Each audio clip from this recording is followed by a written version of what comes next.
Hallelujah. uthi ndabe ngitshela ukumasajwa angisizona masaja ngoJesu sentshela lento ufuna singitshele yona maqede sihambe Just. siphinde sibuye Hallelujah. awusanibona esontweni Hallelujah. alibona igama likaJesu. Amen. Now akuthi sithele ngesikwazi ukuhlolisiswa okuyintando kaNkulunkulu. Now usuku uKristu ke manje, right? Usuku bani manje? Christ. Usuku uKristu. Now kunabantu abakusabisayo manje ngaphandle. Wena usuku uphi wena? Christ. Kodwa balokubek intimate 8:1 Romans chapter 8 verse 1. Sesiyaphuma bazalwane sesiqede. Verse 1. Yes. Kanjalo akusekho ukulahlwa Hayibo. kwaba kuKristu Jesu. Akusekho ukwenziwa kanjani? Ukulahlwa. Ukulahlwa kwabanjani? Kwaba kuKristu Jesu. Noma sebengakutshela ukuthi lento kaJesu iyabheda, kodwa aba kuKristu Jesu akusekho ukulahlwa. Hallelujah. Now, yini indaba lesentence? Iqale kanje. Phela ukhumbula ukuthi ilebo kaPawulu ishaba. Ino kanjalo. Nokepha, yabona amagama kaPawulu lawo. Nakalokho, amagama kaPawulu nje lawo. Abona. Uthi kanjalo. Kanti bekhuluma ngani kwichapter edlulile?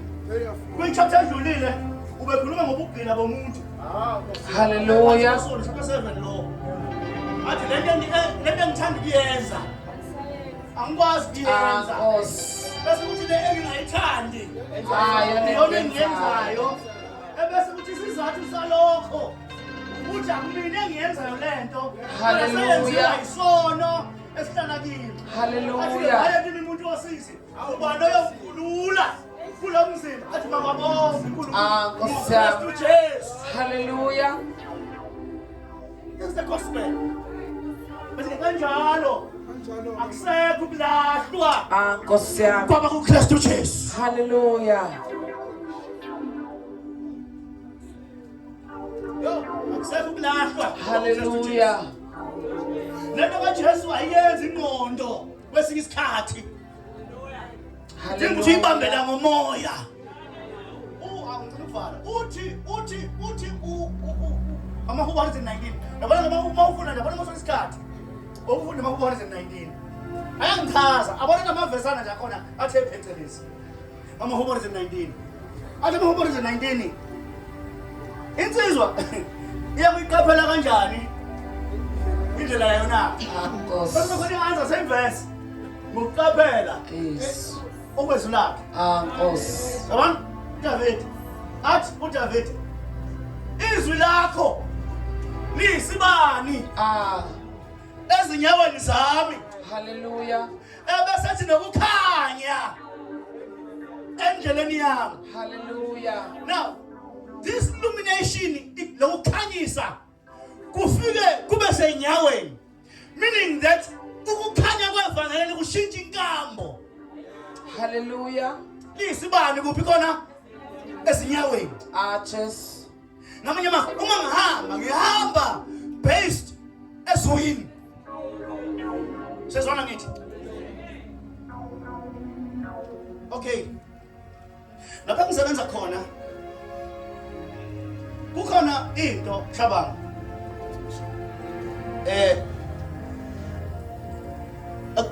Ama dangerous goods, right? Yes. Ama dangerous goods mzileni uyawazi ke wena. Uma ngabe ezotransportwa ezofakwa eflightini kunezinto eziningi ezibhekwayo, right? Enye yazo kuthiwa i-limitation. Ngamanye amazwi ingakanani uvumeleke ukuthi uphathe impahla engakanani. Uyabona? Uma ngabe uzophatha ugoloko Najabula ngaba ngikhuluma ngojala bazalwane nemoyizela. Uma sokhuluma ngogoloko kuyacalculate i-volume of alcohol ezovumeleka. Ngamanye amazwi kunenamba yamabhodlela ekufoneka uwaphathe, right? Awukwazi ukuphatha ngeke ufike nje uphethe 100. Bazokutshela ukuthi this thing is not allowed in this aircraft. Mathi khona ngikutshela khona manje. Ungangizwa nje kuphela.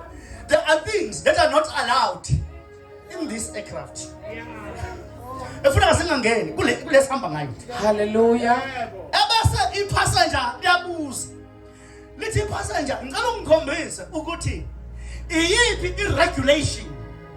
Imuphi umthetho osho njalo. Wokuthi lento ayikwazi ukuhamba. Ebese umzileni adonse regulation. Ngoba i-dangerous goods is about reference. Ngamanye amazwi awumtshela umuntu ukuthi lethina yenziwe. Ufuna ukuthi umtshele ukuthi lento ayenziwa. Ebese umkhombisa ukuthi kushiwo kuphi. Hallelujah. Manje mina ncwadi engaka uyayazi ingaka mzileni. Uma ngabe sekusuka umsindo, oh by the way lapha airport.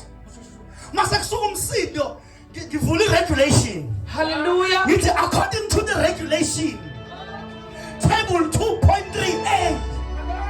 Hallelujah. Number 1, you are only allowed to carry 5 liters of liquid per passenger. Hallelujah. Push regulation.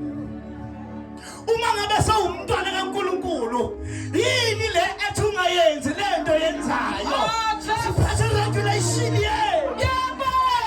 kaNkulunkulu. Hallelujah. Whatever we do, we refer. Hallelujah.